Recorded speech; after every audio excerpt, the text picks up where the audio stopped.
It was just another Friday night, and there I was, sprawled on my couch, buried under a pile of investment portfolios that needed reviewing by Monday. My phone buzzed insistently on the coffee table, breaking my concentration for the umpteenth time that evening. The screen lit up with a message from Jess, my best friend since college and a perpetual source of chaos in my otherwise orderly life. "Ella, you better not be working tonight. We've got plans, remember?" Jess's text read, a hint of a threat underlying her playful tone. I sighed, rubbing the bridge of my nose, before typing a reluctant reply. "I remember, Jess. Just let me finish this last section. Where are you dragging me to again?" "Quit your grumbling. It's that new Quest game downtown. It's gonna be epic. Plus, you need a break. Work can wait." She responded almost immediately, her impatience palpable even through text. I met Jess and the rest of the gang at the lobby of Mystery Manor, a place that looked more like a haunted house than a fun night out.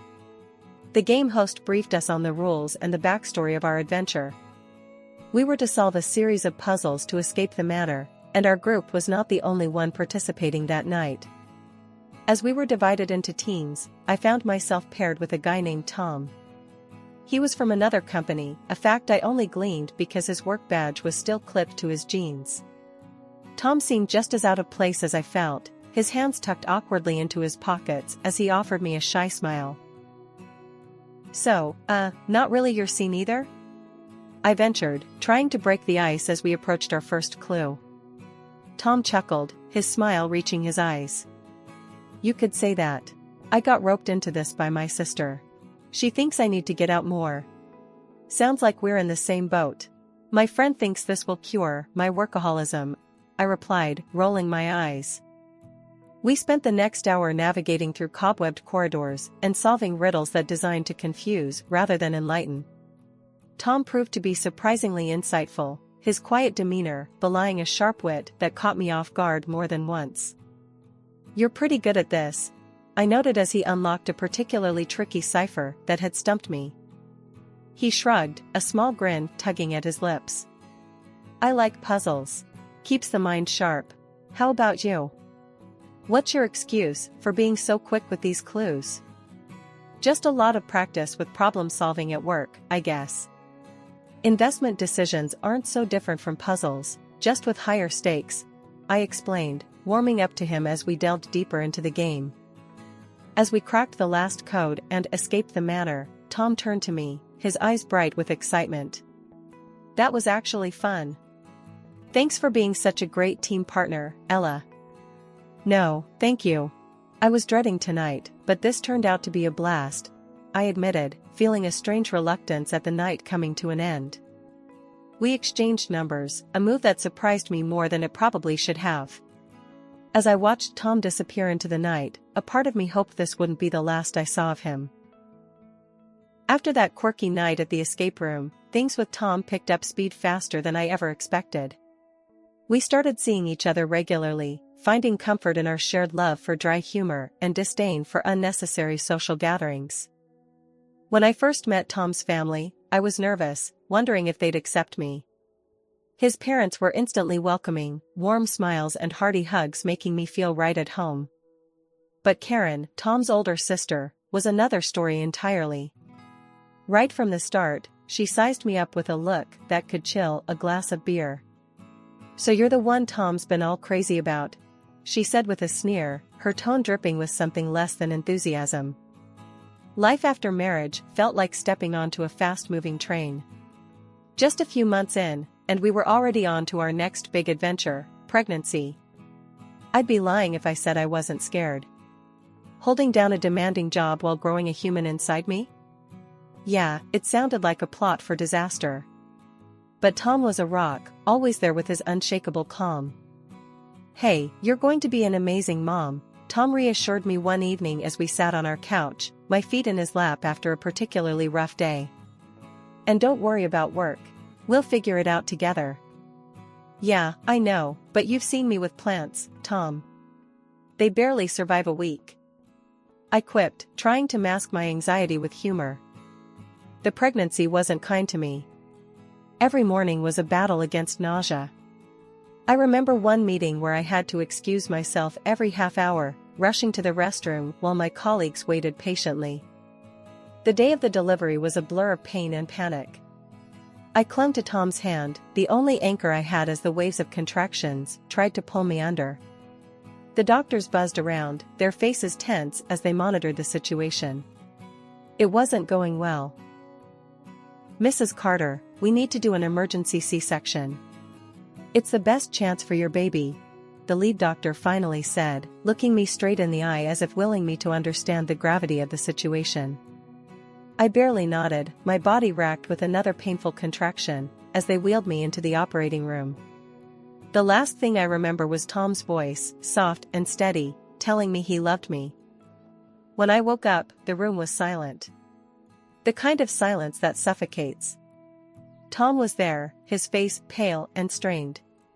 He took my hand, tears brimming in his eyes, but not falling. "Ella, I'm so sorry. We lost him." The world stopped. No, that's not quite right. It shattered, a million pieces of me scattering to the wind.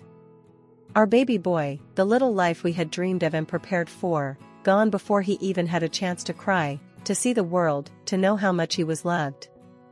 The doctors were kind but firm. "You won't be able to conceive again," they told us after a battery of tests. It was clinical, the finality of it, but nothing about that moment felt clinical to me. It felt like another loss, a future stolen from us.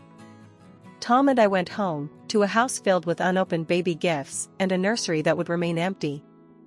5 years have passed since then. Tom's mom had passed away last year, and the old man was getting more and more withdrawn, spending days by himself in that big, echoing house. Tom and I had a long talk over some seriously strong coffee one Saturday morning. "We can't just leave him like this, Ella. It's not right," Tom said, running his hands through his hair, looking all worn and worried. I nodded, taking a sip of my coffee, feeling it bitter and hot down my throat. "I know, babe. It makes sense. Let's move in for a while, help him out. It'll be good, being together." Tom gave me this grateful look, like I'd just lifted 100 pounds off his shoulders. So, we packed up our stuff, not much, and by the following weekend, we were setting up in his dad's guest rooms. The first evening we moved in, the air was cool and the house smelled like lavender and old books. We were just about to have dinner, the three of us, when there was a loud banging on the door. It was Karen, of course, coming in with her usual flair for drama, her 2 kids trailing behind her like lost puppies. "What's this all about then? Moving in on Dad, now that Mom's gone?" she snapped as soon as she stepped in, not even a hello. She dropped her purse loudly on the table, her eyes darting around like she was looking for hidden treasure. "Karen, calm down. We're just trying to help Dad, not take over," I replied, trying to keep my voice even. It was hard, though, with her staring me down like I'd stolen something. Tom's dad shuffled into the room, his face lighting up seeing the kids. "Karen, let it be. They're here to help, and I'm glad for it. Sit down, have some dinner." She huffed, plopping down at the table, still eyeing me suspiciously. "Just seems mighty convenient, that's all. Mom's barely cold and here you are." Dinner was tense after that. I tried making small talk, asking the kids about school, but Karen kept drumming her fingers on the table, her eyes sharp and calculating. After we ate, she pulled Tom aside, whispering fiercely enough that I caught snatches of it. "Not right, taking advantage, always the saint, aren't you?" Tom's reply was too low for me to hear, but from the set of his jaw, I knew he was holding back a storm. When they finished, Karen grabbed her kids and stormed out, not even a goodbye to her dad. Later, cleaning up the dishes, Tom's dad put his hand on my shoulder. "Don't mind her, Ella. She's always been fiery. You're doing a good thing here." I smiled, wiping down the counter. "Thanks, Dad. It means a lot, hearing that from you." Despite the tension with Karen, life at Tom's dad's house settled into a routine. I kept up with my job, the days long but fulfilling. Evenings and weekends were our time to breathe a bit, with Tom, his dad, and me trying to make the best out of our days together. His dad, recovering from his grief and loneliness, seemed genuinely thankful for our company. He started treating me like a daughter than a daughter-in-law, always making sure I felt welcomed and valued. "Thank you, Ella, for everything. This house felt too big and too empty without your laughter," he'd tell me as we'd sit down to dinner, a simple meal brightened by the warmth of family. But while one relationship grew stronger, another spiraled further into cold hostility. Karen's attitude towards me shifted from mere disdain to outright hostility. Whenever we were alone, without Tom or his dad around, she'd unleash her bitterness. One afternoon, I was tidying up the living room when Karen dropped by. As usual, her entrance was quiet, almost stealthy, knowing that her father and Tom were out. "Ella, still playing the dutiful wife and daughter-in-law, I see." She sneered as she walked in, her eyes scanning the room like she might find something amiss. I straightened up, facing her. "Karen, I'm not playing at anything. I'm here because I care." Karen laughed, a harsh sound that echoed a bit too sharply against the walls. "Care? Or are you just securing your future here, since you can't have your own family?" The words stung, more than I wanted to admit. "That's a low blow, Karen. Why do you have to make it personal?" "Because it is personal, Ella. You're here, playing house, while knowing you'll never continue the family line. My kids are the real heirs. You're just occupying space." I took a deep breath, clenching my fists to keep calm. "Karen, I'm here because your father and Tom need me. We're family now, whether you like it or not." She scoffed, stepping closer. "Family? You think just because you married my brother and moved in here, you're family? You'll never really be one of us." Before I could respond, she turned on her heel and left, her words hanging heavy in the air. Later that evening, when Tom and his dad came back, Karen transformed like she always did. Smiling, engaging, and utterly flawless in her role as the devoted daughter. It was as if our earlier confrontation had never happened. At dinner, she talked animatedly about her children's school activities, weaving herself back into the fabric of the family with practiced ease. I watched her, marveling at the stark difference in her demeanor. Tom, catching my eye, gave me a small, knowing look. He squeezed my hand under the table, a silent message of solidarity. After dinner, while washing up, Tom leaned in. "I saw that look during dinner. Did something happen with Karen today?" I hesitated, then nodded. "Yeah, the usual. Her words. Tom, they do hurt." Tom frowned, his features hardening. "I know, Ella. I'm sorry. I wish she'd see what she's doing to us. But listen, you are part of this family. Don't ever doubt that." This year, I decided to keep my birthday low-key, celebrating it quietly at my father-in-law's house with just the close family. It felt right, more like a gathering of warmth and comfort, something I craved more as each year passed. Karen and her family were the last to arrive. As soon as she stepped through the door, she thrust her 2 kids towards me with a smirk, saying, "Here, Ella, I'm sure you're not tired of kids yet. It'll do you good to feel like a full-fledged woman for a change." I bit back the sharp retort that sprang to my lips, choosing instead to smile and usher the children inside, not wanting to start my birthday with a confrontation. Dinner was a lively affair with chatter and laughter, at least on the surface. Karen passed me a gift, a small, elegantly wrapped box. "Why don't you open this later, in your room? When no one will bother you," she whispered, her voice dripping with false sweetness that sent a ripple of anxiety through me. I nodded, tucking the box beside me, my smile fixed. The meal progressed, and just as I was starting to relax, Karen's youngest son, sitting on my lap, looked up at me with innocent eyes and asked loudly, "What does infertile mean?" "Mommy said that's what you are." The words hung heavy in the air, a suffocating silence falling over the table. I froze, words lodged in my throat, the room suddenly feeling too tight. Tom was quick to intervene, his voice calm but firm as he redirected the conversation to a safer topic. I barely heard the words, my heart thudding painfully in my chest. Excusing myself under the pretense of needing to freshen up, I escaped to the sanctuary of the next room. My hands were shaking as I pulled Karen's gift from the folds of my napkin. The unease I'd felt earlier blossomed into full-blown dread as I unwrapped it. Inside the box was a small doll, a grotesque mimicry of a newborn, smeared with what looked like blood. Attached was a note, cruel and heartless. Maybe now you'll remember what you did to your child. A gasp escaped me, and my hands trembled violently. Tom! I called out, my voice breaking with panic and grief. Tom rushed in, his face blanching as he saw the contents of the box in my hands. Without a word, he enveloped me in his arms, taking the doll and the note from my shaking hands, his own expression one of horror and fury. "I'm so sorry, Ella. I'm so sorry," he murmured, his voice thick with emotion. "This is unforgivable." As I clung to him, the walls I had built to hold back my grief crumbled. This was supposed to be a simple birthday celebration, a day of joy, and it had turned into a reminder of the deepest pain I carried.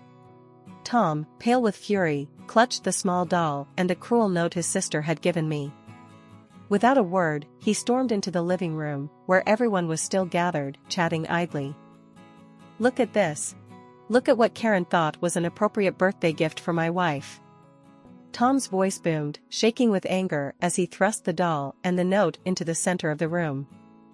The chatter ceased instantly, everyone's eyes widening in shock as they processed the gruesome symbol and the hateful words. "This is beyond sick, Karen," Tom yelled, turning to face his sister, who stood frozen, her face a mask of feigned confusion and defiance. Karen started, but Tom cut her off. "No. I don't want to hear your excuses. How could you be so heartless? You're my sister, but I can't even look at you right now.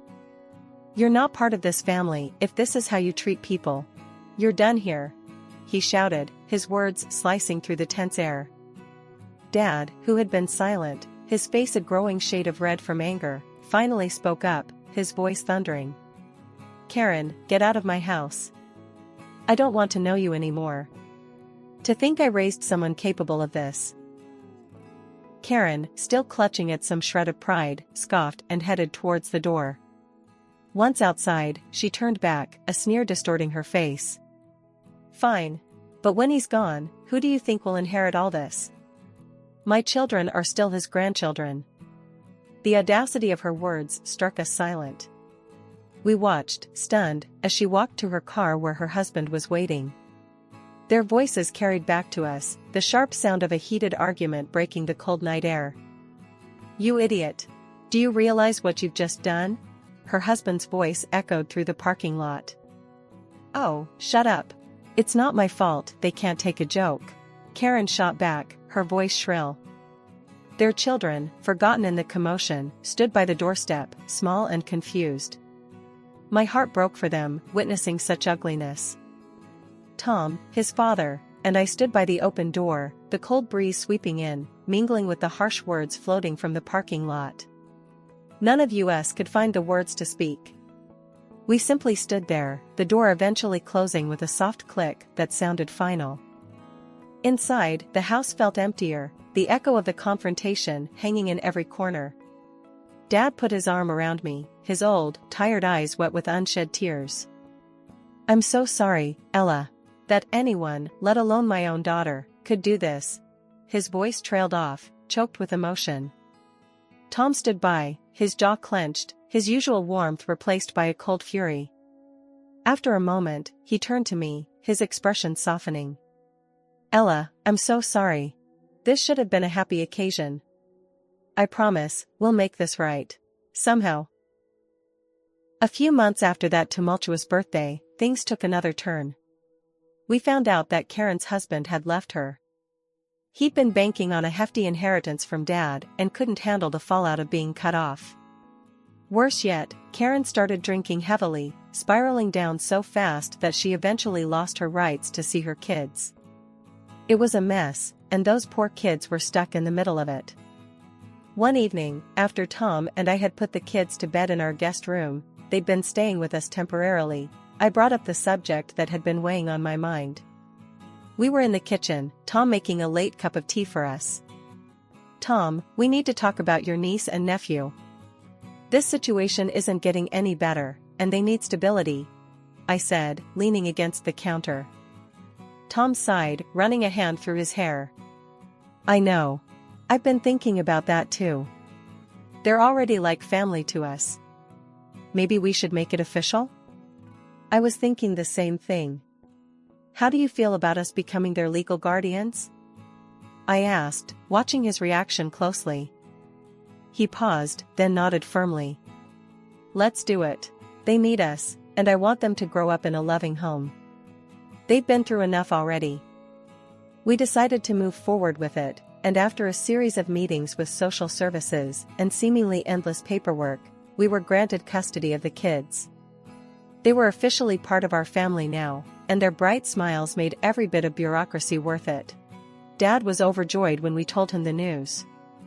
"I've got enough rooms in this big old house for all of you," he declared one afternoon as we all sat in the living room, a puzzle spread out on the coffee table. "Why don't you all move in permanently? Make it official." Tom and I exchanged a look, the idea having already crossed our minds. "We were hoping you'd say that, Dad. We'd love to," Tom responded, his voice steady, but I could hear the emotion just under the surface. "Good. It's settled then. This house should be filled with family, with laughter and love," Dad said, his voice stronger than I'd heard it in months. "Let's turn this place into a home again." That night, after tucking the kids into their new permanent rooms, Tom and I stood in the doorway of what used to be a guest room, now brightly decorated with posters and toys. "Feels good, doesn't it?" Tom said, wrapping an arm around my waist. "It feels right," I replied, leaning my head against his shoulder. "This house, these kids, your dad, this is family." Life in the big, old house was bustling now, filled with the sounds of children playing and the constant hum of family life. It was a Sunday morning, and the smell of bacon filled the air as I helped the kids set the table for a big family breakfast. "Can I carry the syrup, Mom?" Sammy, the younger one, asked, his eyes wide with the responsibility of the task. "Sure, but be careful. It's sticky, and we don't want to end up eating pancakes with syrup flour," I teased him, handing him the bottle. He nodded solemnly and walked as if he was balancing a pot of gold, his concentration comical. Jenny, his older sister, rolled her eyes at her brother's careful steps. "If you go any slower, we'll have to eat lunch instead of breakfast." Tom chuckled as he flipped another pancake. "Let him be, Jenny. He's doing a great job." As we settled around the table, Tom's dad, who we'd all started affectionately calling Grandpa, took his usual seat at the head of the table, looking around with a content smile. "I can't remember the last time this table was this full." "It's because of Ella," Tom said, reaching over to squeeze my hand. "She's the one who's made this house a home again." I felt my cheeks warm with the compliment. "It's all of us, not just me. We're a team, right?" I said, looking around the table at the faces I'd come to love more than I could have imagined. "That's right," Grandpa said, nodding. "But you, my dear, you brought us back together when things were pretty tough. You've got a way of doing that." Later that day, while the kids were playing in the yard, Grandpa called us into the living room. He had a serious look about him, one we'd come to recognize as his announcement face. "I've been thinking," he started, "about this house and everything in it. I've decided to put it in trust for the kids. For their future." Tom and I exchanged surprised glances. "Dad, are you sure? That's a big decision," Tom said. "I've never been sure about anything. This house should stay in the family, and who better to keep it alive than those kids?" Grandpa said, his voice firm. "And Ella," he added, looking at me with a soft smile, "I want you to manage it until they're old enough. You've made it a home once, and I trust you'll keep it that way." I was touched, overwhelmed by his trust and generosity. "Thank you, I'd be honored," I managed to say, feeling a mix of pride and responsibility settle over me. As the day wound down, and I watched the kids chase each other around the garden, the laughter filling the air, I felt a deep sense of peace. Tom came up behind me, wrapping his arms around my waist. Looks like we did all right, huh? We did more than all right, I replied, leaning back into his embrace. We made a family. And as the sun set over our home, I knew that no matter what the future held, we had built something enduring here, something that would last, carried forward not just by blood but by the love we shared.